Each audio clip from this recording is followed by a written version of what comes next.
SCP-3034 is called the Counting Station, and this one is by SCP Explained.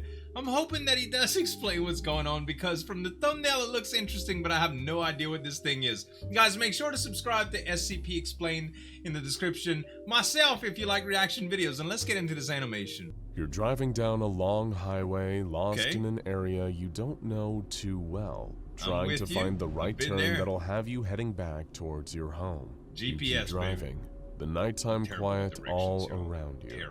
Deciding to try and break that silence, you reach for the radio, turning the dial to filter through all the garbled, distorted voices and songs from nearby local radio stations that are too far out of range to come through clearly. You try your best to listen to the music from one radio station, but eventually the sound of the static only makes you wish for the silence you were trying to break. Your fingers nudge the tuning dial on your car radio once again, and finally, something comes through. It isn't loud or clear, but under the distortion, you can make out the sound, and it isn't a song or even a late news broadcast. The first thing you hear sounds like a short musical tone, only for about 10 seconds. Next, a young girl's voice speaking in a language you don't understand, even through the distorted audio. From her accent, you assume it's Russian, but you still have no idea what the words she's saying mean. With nothing else to listen to, you let the broadcast play. Still driving alone in the dark with nothing but the strange adolescent voice to accompany you, your mind begins to wander. She sounds like she's speaking something, but the rhythm of the words is somehow familiar to you, even though you don't speak Russian. Counting? Then it hits you. She's counting, but you don't feel smart for having worked that out. Instead, something about knowing that makes your blood run cold. You carry on driving through the night. Is it like countdown? After a few short minutes, the Russian girl stops counting, and the musical tone plays again under the distortion, leaving you alone in the car once again, with nothing but your thoughts and questions of what exactly you just heard. Thankfully, we have the answer. What you heard was SCP-3034. Since 1964, this same broadcast has been made a vast number of times. 627 times, in fact. To be exact. You'd have to be within 2 kilometers of the broadcast's point of origin to hear it, where Foundation personnel have tried and failed numerous times to triangulate its source. The numbers heard recited in the SCP-3034 broadcast are actually a countdown from 200, read aloud in Russian. All Foundation staff are able to do while stationed at the nearby provisional Site 3034 is scour radio frequencies for occurrences of SCP-3034. Checking their equipment is properly maintained and calibrated before they are eventually rotated off-site and replaced with a new group of staff. There is only one rule that any Foundation members working at Provisional Site 3034 must follow. They are only permitted to send one radio transmission with their equipment, a single phrase in reply to the SCP-3034 broadcast. Vizio Harashu. Receiving this, the countdown stops and the broadcast ends, but never permanently. SCP-3034 has been known to repeatedly occur, seemingly at random. The shortest recorded gap between broadcasts was 2 weeks, while the longest so far lasted 6 whole months. You may have heard the term number station mentioned before, but these are far from just random numerical sequences sent out over the airwaves without purpose. General speculation surrounding number stations points to them being the tools of espionage agents, a way of sending coded, highly sensitive messages or information without the risk of compromising their cover. The use of number station transmissions is often attributed to spies working on foreign soil, who utilize shortwave radio frequencies, speech synthesis, Morse code, and either regular or sporadic timing schedules. This is not espionage. While it's true that times have changed and technology has progressed considerably, there appears to be evidence that number stations are still used among various intelligence and espionage agencies today. Despite being considered an old-fashioned method of communication, these low-tech shortwave stations remain a viable, reliable option for the transmission and reception of intelligence to field agents. The CONET project is a comprehensive archive of this phenomenon, and its founder, Aiken Fernandez, has long been fascinated by number stations. According to him, this system is completely secure because the messages can't be tracked. The recipient could be anywhere, You just send spies to the country and get them to buy a radio. They know where to tune and when. So what does the distorted broadcast of numbers from SCP-3034 mean? Is it the work of covert agents? And if so, whose side are they on? Most importantly, why does the SCP Foundation make certain there are always 3 of its personnel on site, ready to send the all-is-well message whenever SCP-3034 begins broadcasting? SCP-3034 was first discovered by the Foundation in 1964, after a defector from the Soviet GRUP, a division tasked with acquiring and studying anomalies on behalf of the USSR, gave them a tip. Commander Robert Malthus, along with a team of 6, including a man named Agent Browning, selected for his knowledge of Russian dialects, were sent to investigate at Provisional Site 3034. Here the team uncovered partially burned records and logbooks, all kept in Russian, along with evidence that the site had been evacuated shortly before their arrival.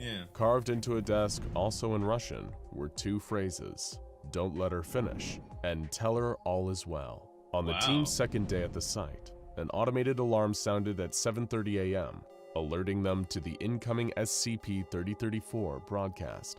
Following the instructions on the desk, Agent Browning was able to stop the broadcast, telling the young Russian girl that all was well.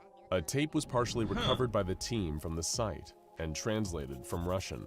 The GRUP members that had previously inhabited the station had interrogated one of their own, a man named Sergei, whom they accused of stealing state property. "She's not state property," he replied. "She has a name."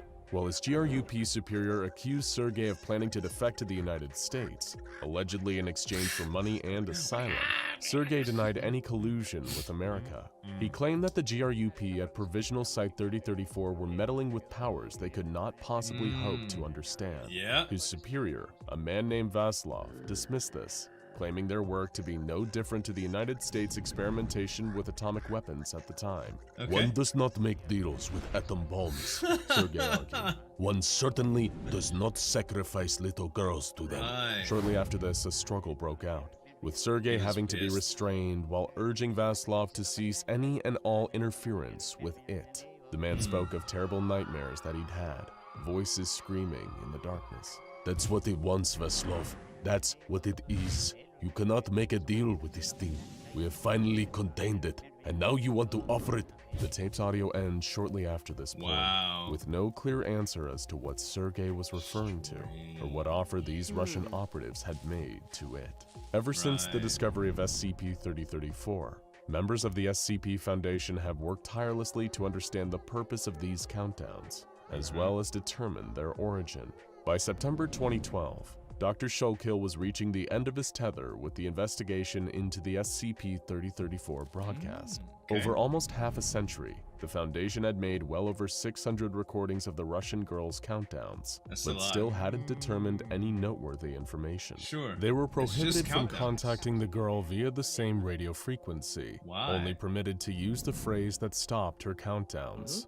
Running out of options, Zueljin contacted his colleague, Dr. Emerson, asking for an in-depth vocal analysis of the various recordings of SCP-3034, even if they could narrow down where the broadcast was coming from, maybe by determining the girl's geographical location from her dialect. Then that would be at least some slight progress into understanding SCP-3034. While unable to discover the girl's location, Dr. Emerson's analysis did yield some interesting findings. Emerson learned that these countdowns were not pre-recorded. The variations in the Russian girl's voice, her tone, her pitch, all seemed to indicate that every instance of the broadcast was unique. Rather than use the same recording, this girl had been counting down over and over hundreds of times for almost 50 years. But there was more. Zueljin and Emerson then examined the distortion, the sounds interfering with the audio of the Russian girl's countdowns. What had initially seemed like garbled static seemed to actually be additional voices. And much like the girl's voice, these distorted voices were unique, different in every broadcast. However, Zueljin and Emerson were unable to accurately determine what these voices were saying.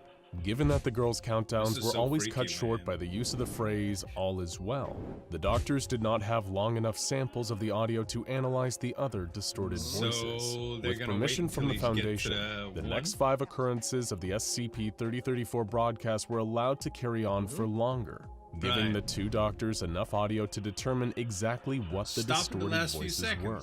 And the results were extremely troubling. They were screams. Thousands upon thousands of children's voices endlessly screaming. Both Dr. Emerson and Dr. Shulkill agreed that it would be best to continue responding to SCP-3034 with the correct phrase, and refused to analyze the distorted screaming audio any further. 3 years later, while stationed at Provisional Site 3034, a Foundation researcher named Dr. Uriel Willis decided to take matters into her own hands. She conducted an experiment that had not been sanctioned by the Foundation and attempted to make contact with the Russian girl giving the countdowns. Hearing Dr. Willis's voice, the girl stopped her countdown. After 5 long, painfully silent seconds, a new broadcast was heard. A piercing, high-pitched screech that caused extreme pain and dizziness to all the staff working on site. Unable to bear the disorienting sound, Dr. Willis told the girl all is well and caused the noise to stop. The following day, SCP researchers noted that there had been a significant increase in cases of missing children all around the world. A majority of these disappearances happened at the same time the screech had been broadcast and remain unsolved to this day. Dr. Willis faced disciplinary action from the SCP Foundation, and any further testing of SCP-3034 and attempts to communicate with the Russian girl were prohibited. Only one distinct change has been noted in the SCP-3034 broadcast since this incident. Almost a month later, the countdown was detected and the correct phrase given, but researchers noted that, instead of starting her countdown from 200, this time the Russian girl began counting down from 199. Nobody knows what will happen if the Russian girl's countdown is allowed to reach 0.